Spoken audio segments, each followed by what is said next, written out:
Assalamu alaikum dear students, first year physics new course chapter number 3 circular and rotational motion, lecture number 30 weightlessness in satellites. When a satellite is launched by a rocket into its desired orbit around the earth, everything inside it experiences weightlessness because it is accelerating toward the center of the earth as a free falling body. जब भी किसी satellite को rocket के ज़रिए एक desired orbit में launch किया जाता है तो उस सैटेलाइट के अंदर एवरीथिंग एक्सपीरियंसेस वेटलेसनेस, हर चीज़ वेटलेसनेस फील करती है क्योंकि accelerating toward the centre of earth as free falling body, क्योंकि हर चीज़ उस सैटेलाइट के अंदर सेंटर ऑफ अर्थ की तरफ एक्सलेट हो रही है जैसे एक फ्री फॉलिंग बॉडी हो। Consider a satellite of mass m revolving in its orbit of radius r around the अर्थ। यहाँ पे एक सैटेलाइट है और ये अर्थ के अराउंड रिवॉल्व कर रहा है in orbit of radius r। Inside it a body of mass m Hanks from a spring balance. इस सैटेलाइट के अंदर एक बॉडी हैंग किया हुआ है जिसका मैस है small m। Two forces act on it, first one is its weight acts downward and the spring tension Fn acts upward. इस बॉडी के ऊपर दो फोर्सेस लग रही हैं, एक इसका वेट mg जो वर्टिकली डाउनवर्ड एक्ट कर रहा है, दूसरा स्प्रिंग के अंदर टेंशन Fn जो वर्टिकली अपवर्ड है। Their resultant force provides the centripetal force needed to keep mass m in orbit. इन दोनों फोर्सेस की रिजल्टेंट फोर्स है जो इस मैस को नेसेसरी सेंट्रीपिटल फोर्स प्रोवाइड कर रही है और ये ऑर्बिट में रिवॉल्व करता है। क्योंकि इसका वेट वर्टिकली डाउनवर्ड है toward the centre of the earth और स्प्रिंग के अंदर टेंशन है जो वर्टिकली अपवर्ड है। ये दो फोर्सेस इस पे लग रही हैं। अगर आप नेट फोर्स फाइंड करेंगे तो वो बनेगी F नेट इक्वल्स वेट जो mg के इक्वल है माइनस नॉर्मल फोर्स। यही नेट फोर्स है जो इस मैस को सेंट्रीपिटल फोर्स प्रोवाइड कर रही है।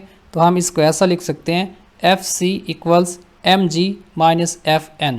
क्योंकि Fc इक्वल होता है mv square divided by r, तो ऊपर की इक्वेशन बनेगी mv square divided by r equals mg minus Fn।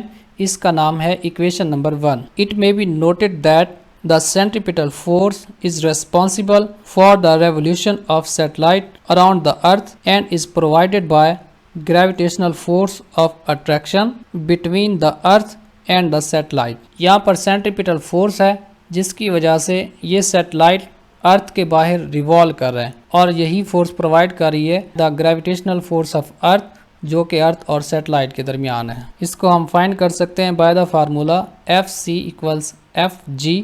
इसमें वैल्यूज पुट करेंगे, ये बनेगा mv square divided by r equals mg where capital M is the mass of satellite not mass of this body. क्योंकि इस body के mess का नाम small m है और सैटेलाइट के मैस का नाम कैपिटल M। यहाँ पे m से m कैंसिल हो जाएगा, बाकी बचेगा g equals v square divided by r। Equation number 1 हमने पढ़ी थी mv स्केयर और r equals mg minus Fn। इस इक्वेशन में v स्केयर और r की वैल्यू उठा के यहाँ पे पुट करेंगे तो ये बनेगा mg equals mg minus Fn। इस mg से ये mg कैंसिल, बाकी बचेगा Fn इक्वल्स 0। ये नेगेटिव साइन दूसरी तरफ जाके 0 हो जाता है। This shows that the supporting force which is acting on a body inside the satellite is 0। So astronaut and objects in a satellite experience apparent weightlessness. क्योंकि इस मैस के ऊपर लगने वाली सपोर्टिंग फोर्स 0 है, इट्स मीन इस satellite के अंदर रहने वाले एस्ट्रोनॉट्स हों या कोई ऑब्जेक्ट्स हों वो अपेरेंटली वेटलेसनेस फील करते हैं। नेक्स्ट है MCQs। An astronaut is orbiting around the earth in a large capsule, then option A है he will be in a state of weightlessness with respect to capsule, B है he is freely falling towards earth, C है a ball projected at an angle has straight line path as observed by him, D है all of above. एक astronaut है जो अर्थ के around revolve कर रहा है एक कैप्सूल यानी एक सैटेलाइट के अंदर। तो यहाँ पे 4 ऑप्शंस हैं, हमने इनको डिस्कस करना है। इससे पहले देखिए इस डायग्राम को, जब आप किसी ऑब्जेक्ट को अर्थ से कुछ हाइट से थ्रो करते हैं तो वो कुछ डिस्टेंस कवर करने के बाद अर्थ के ऊपर फॉल कर जाता है। रीज़न ये है कि ग्रेविटी इसको अपने सेंटर की तरफ खींच रही है। अगर आप इनिशियल वेलोसिटी इंक्रीज कर देंगे, मींस आप कुछ ज़्यादा एनर्जी से इसको थ्रो करेंगे, तो ये पहले के पॉइंट से थोड़ा सा आगे जाके फिर भी ज़मीन के ऊपर गिर जाता है। अगर आप उससे ज़्यादा एनर्जी देके इसको थ्रो करेंगे तो ये उससे फिर आगे जाके गिर जाता है। और अगर आप इसको इतनी ज़्यादा एनर्जी देकर थ्रो करो कि इसके पाथ का कर्वेचर अर्थ के कर्वेचर के साथ मैच कर जाए, तो ये मैस फिर ज़मीन के अराउंड रिवॉल्व करना शुरू कर देता है। बेसिकली ये मैस अर्थ के ऊपर फॉल कर रहा है। अर्थ का शेप क्योंकि स्फेरिकल फॉर्म में है, इसीलिए ये अर्थ के ऊपर टिकता नहीं है, हिट नहीं होता और उसके बाहर रिवॉल्व करना शुरू कर देता है। यही काम होता है सैटेलाइट्स के लिए। जब सैटेलाइट के ऑर्बिट का कर्वेचर अर्थ के कर्वेचर के साथ मैच कर जाता है तो ये अर्थ के बाहर रिवॉल्व करना शुरू कर देते हैं। अब हम देखते हैं इसके पॉसिबल आंसर्स क्या हैं। Option A, the astronaut feels weightlessness because he and the capsule fall together.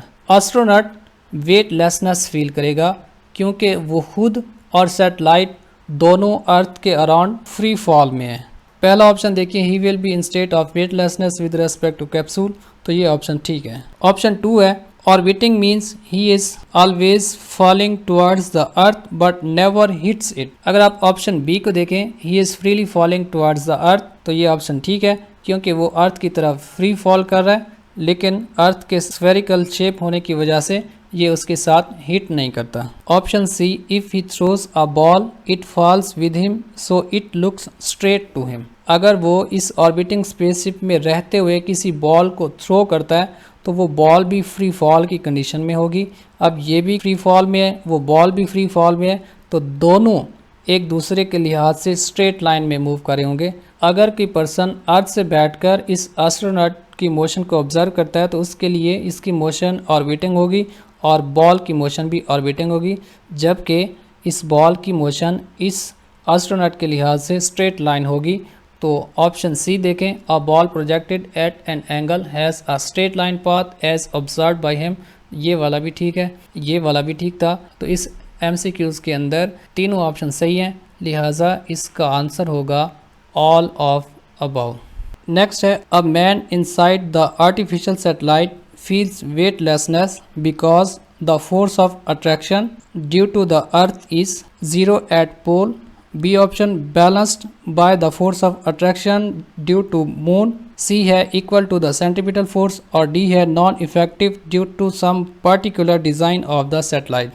एक पर्सन आर्टिफिशियल सैटेलाइट के अंदर बैठे हुए वेटलेसनेस फील करता है। उसकी रीज़न क्या है? Force of attraction of earth के force of attraction of earth 0 at pole, pole के ऊपर 0 होती है, तो नहीं, पोल पर अर्थ की फोर्स ऑफ अट्रैक्शन 0 नहीं होती। सेकंड है, balanced by force of attraction due to moon, क्या ये मून की फोर्स ऑफ अट्रैक्शन से बैलेंस होती है?